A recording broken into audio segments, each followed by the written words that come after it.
Shalom,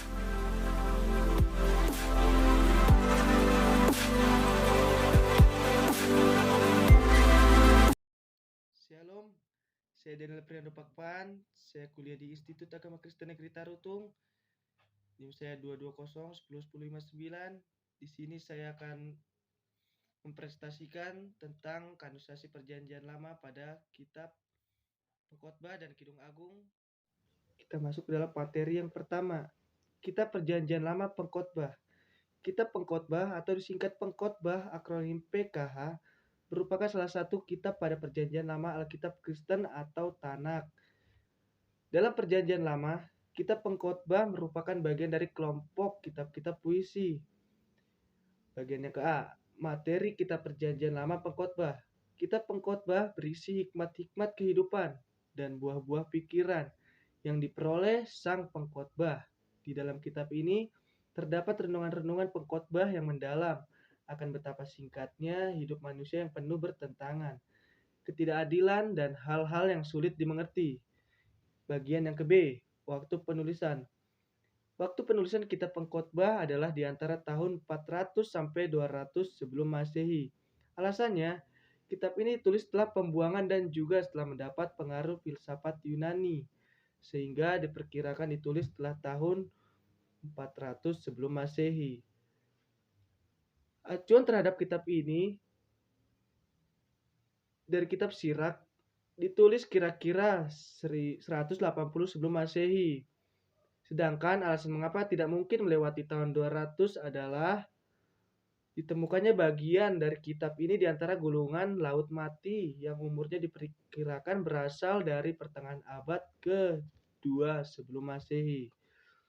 Kita masuk ke bagian C, perikop. Pendahuluan, segala sesuatu itu sia-sia dalam Pengkhotbah 1 ayat 1 sampai 11. Kesia-siaan hidup mementingkan diri sendiri. Poin yang pertama adalah pengejaran hikmat adalah sia-sia yang terdapat dalam Pengkhotbah 1 ayat 12 sampai 18. Poin yang kedua, hikmat dan kebodohan adalah hal yang sia-sia.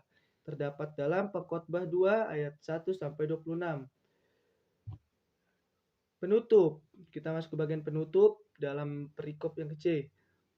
Poin yang pertama adalah nasihat bagi pemuda-pemudi. Akhir kata, lalu untuk segala sesuatu ada waktunya, ketidakadilan dalam hidup, kesia-siaan dalam hidup, takut akan Tuhan, kesia-siaan kekayaan, hikmat yang benar, hikmat yang besar, pengejaran hikmat yang mengecewakan, kepatuhan kepada raja, pekerjaan Allah tidak dapat diselami manusia, nasib semua orang sama, hikmat lebih baik daripada kuasa, akibat-akibat kebodohan, dan yang terakhir adalah pedoman-pedoman hikmat. Kitab Pengkhotbah ini mencakup dalam pengalaman-pengalaman hidup. Kita masuk bagian D, kanon. Kitab Pengkhotbah merupakan salah satu dari 5 gulungan Megillot yang dibacakan pada hari raya Pondok Daun. Di dalam di dalam kitab kanon Ibrani, kitab ini termasuk dalam bagian tulisan-tulisan Yahudi atau bisa juga disebut dengan Ketuvim dan berada pada urutan ke-6 dari bagian tersebut. Kemudian di dalam kanon lainnya seperti Septuaginta dan Vulgata dalam bahasa Latin kanon Katolik Roma saat ini terdapat pengelompokan tulisan-tulisan yang dianggap berasal dari Daud dan Salomo, yaitu adalah kitab Mazmur, Amsal, Pengkhotbah, Kidung Agung, kebijaksanaan Salomo dianggap apokrifa. Sebenarnya, kitab Pengkhotbah ini memiliki kontradiksi dengan ortodoks Yahudi saat itu. Karena itulah, ada tafsiran yang mengatakan bahwa ayat-ayat pada Pengkhotbah 12 ayat 12 sampai 14 merupakan tambahan yang bertujuan mengarahkan kitab ini ke arah ortodoksi, yaitu penerapan hukum Yudaisme. Tampaknya kitab ini berhasil masuk kanon Yahudi karena dianggap berasal dari Salomo. Shalom, perkenalkan nama saya Cindy Arliana Manik. Saya kuliah di IAKN Tarutung dengan prodi Pendidikan Agama Kristen. Nomor induk mahasiswa saya adalah 220101057. Dosen pengampu Ibu Melina Simanguntar. Di sini saya akan menjelaskan hal-hal penting dan kesimpulan dari kitab Pengkhotbah. Yang pertama, hal-hal penting dan mendasar dalam kitab Pengkhotbah ini terdiri dari 12 pasal. Isi kitab ini mengajarkan kita untuk bahwa segala sesuatu dalam hidup manusia akan menjadi sia-sia apabila terpisah dengan Allah. Yang pertama, Pengkhotbah 1 ayat 1 sampai 2 mengajarkan kita untuk kehidupan yang baik. Yang kedua, Pengkhotbah 3 ayat 1 sampai 6 mengajarkan kita peranan Tuhan dalam hidup manusia. Yang ketiga, Pengkhotbah 7 ayat 1 sampai 12 mengajarkan kita untuk berbuat baik. Yang keempat, menasihati manusia untuk mematuhi perintah-perintah Allah. Yang kelima, nasib manusia tidak akan berubah, namun dituntut untuk bekerja dan rajin. Jadi kesimpulan dari kitab Pengkhotbah ini ialah yang pertama, kitab ini mengajarkan bahwa iman tanpa Allah merupakan sia-sia. Yang kedua, mengajarkan bahwa kebahagiaan bisa sempurna jikalau dengan iman kepada Allah. Yang ketiga, kebahagiaan, kesusahan yang dialami manusia mempunyai waktu dan perubahan sendiri. Yang keempat, mengajarkan bahwa di dunia keadilan tidak ada yang sejati. Yang kelima, mengajarkan bahwa pengetahuan tanpa iman merupakan sia-sia. Shalom, perkenalkan nama saya Aiwanduta Galung. Nomor induk mahasiswa saya 2201053.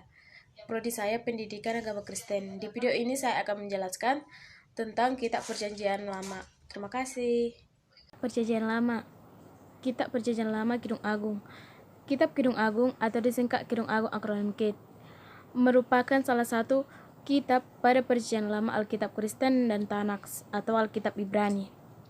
Dalam Perjanjian Lama, Kitab Kidung Agung merupakan salah satu kitab menjadi kitab terakhir bagi kanon Alkitab Protestan.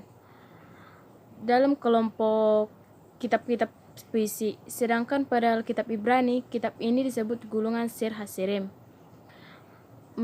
mengilat Shir Hasirim, dan merupakan bagian dari kelompok Ketubim, atau lebih tepatnya, merupakan salah satu dari 5 gulungan, sehingga arti yang dimaksud oleh nama ini kurang lebih seperti kidung dari segala kidung, maha kidung, atau kidung agung.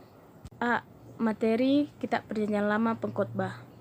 Kitab Kidung Agung singkatannya merupakan kumpulan syair-syair cinta.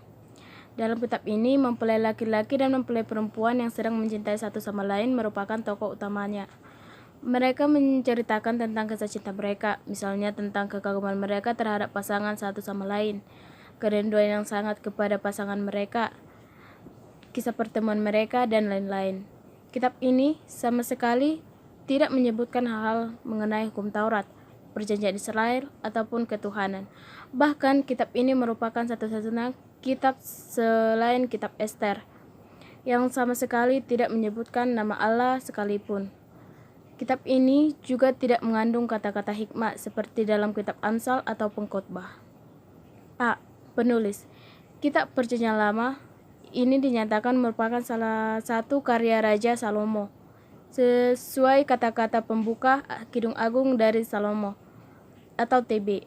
Pada ayat pertama kitab ini serta menyebutkan nama sebanyak 5 kali pada Pengkhotbah ayat 3, ayat 7, 9, 11, dan Pengkhotbah 8 ayat 11, 12. Oleh karena itu, kitab ini juga sering dirujuk sebagai Kidung Salomo. B. Waktu penulis. Waktu penulis sulit memastikan soal waktu penulisannya, tetapi penyuntingan dapat dipastikan sesudah Salomo, yaitu zaman Nehemia, kurang lebih 350 sebelum Masehi. Sebab ada pengaruh bahasa Aram. Menurut pendapat Sekovriet, kitab ini ditulis pada masa Persia, atau lebih tepatnya antara masa Nehemia dan tahun 350 sebelum Masehi. C. Tempat penulis. Latar kisah ini terletak di Kerajaan Utara pada masa awal perpecahan kerajaan. Bukti sastra, sejarah, dan linguistik menunjukkan bahwa tempat penulisan kitab di Kerajaan Utara. D. Perikop tertulis dalam Kidung Agung 1 ayat 1. Kedua mempelai yang saling membutuhkan. 1. Mempelai perempuan dan putri-putri Yerusalem. 2. Mempelai laki-laki dan mempelai perempuan puji memuji. 3. Di pintu mempelai perempuan. 4. Impian mempelai perempuan. 2. Hari pernikahan. 1. Iring-iringan mempelai. 2. Mempelai laki-laki memuji mempelai perempuan. 3. Kedua mempelai saling menyapa. 3. Pujian antar mempelai. 1. Kerinduan mempelai perempuan. 2. Mempelai perempuan memuji mempelai laki-laki di hadapan putri-putri Yerusalem. 3. Mempelai laki-laki memuji mempelai perempuan. 4. Kenikmatan cinta. 4. Cinta kedua mempelai. 1. Cinta kuat seperti maut. 2. Mempelai perempuan dan adiknya. 3. Lebih bahagia daripada Salomo. 4. Kedua mempelai bersahut-sahutan.